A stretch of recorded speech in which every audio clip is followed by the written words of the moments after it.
A very good morning, learners. I, Dr. Mahesh Gadekar, and today we are going to learn water distribution. So, let's come to the point that is water distribution systems.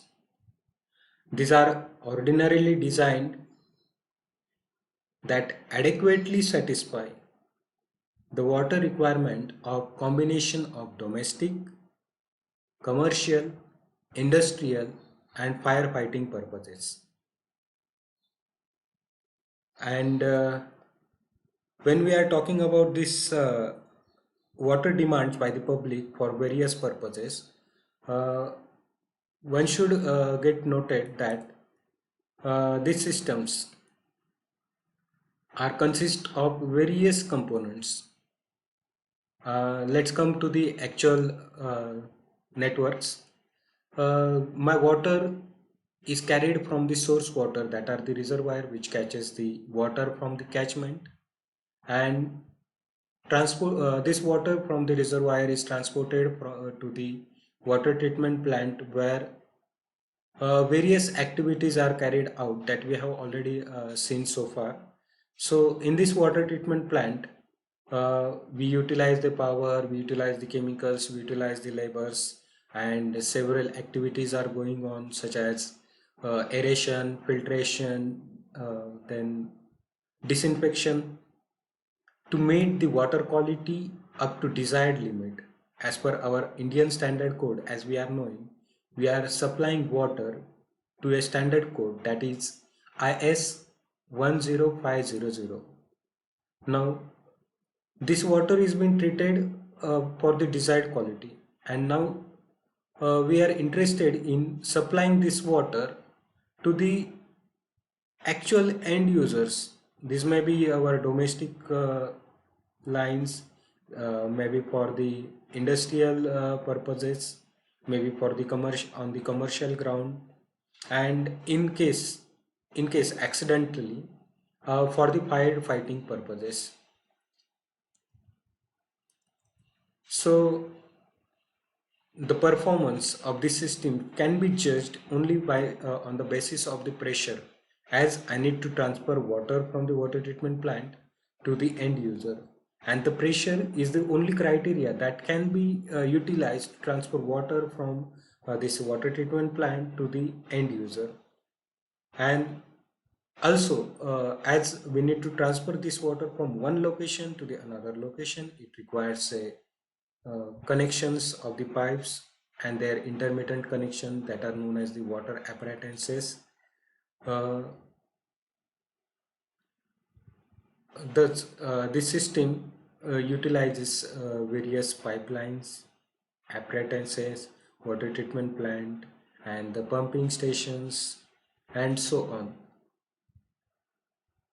So it should be included in our design to design a safe water distribution system, and it should be capable of storing water and transferring water in each and every situation. So let's uh, talk about the how these things are being managed. First thing, we should look for how these water distribution systems are satisfying the requirements, or which are the judging criteria or the satisfying criteria for any water distribution system. One thing is very much clear, that water should be supplied to the user at any cost. So first basic requirement for my water distribution system, that it should be capable of supplying water to the consumer's tap at reasonable pressure head, at reasonable pressure head, and the head should not be too much excessive so as to cause any harm to the end user.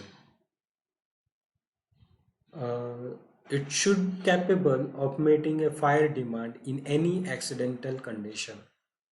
Remember this fact, it should be capable of meeting the fire demand that should be simultaneously in accidental place at any time at any place. It should maintain highest degree of purity of water which is transported from the water treatment plant. That is, it should not get contaminated intermediately and during the transportation of this water through this distribution network. And thus I can say that my water distribution network should be watertight. These are the criteria that should be satisfied by my water distribution network. Another, when it comes to my end, our operational end, it should be easy to operate and maintain. Many times breakdowns occurs in water treatment plant, and at that time water should be available during this breakdown period is the necessity of my water distribution network. It should be well think in the mind that my plant is going under the breakdown and I need to supply during that breakdown the water to the user at least a day.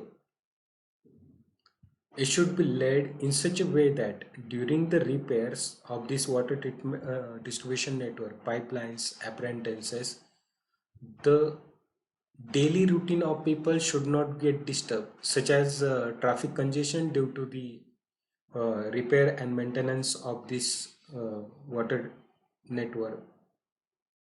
And the most important criteria that should be satisfied by my water distribution network, that is the cost, initial cost, maintenance cost of my water distribution network, that should be minimum. So let's conclude this distribution system satisfaction. How distribution system should satisfy. One, it should be capable of supplying water at a reasonable pressure head and without excessive head to any user.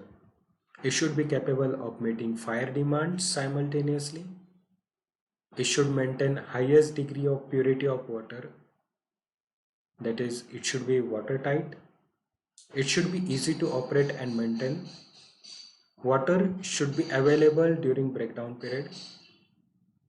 It should be laid such that during repair it does not cause any harm to the public daily routine.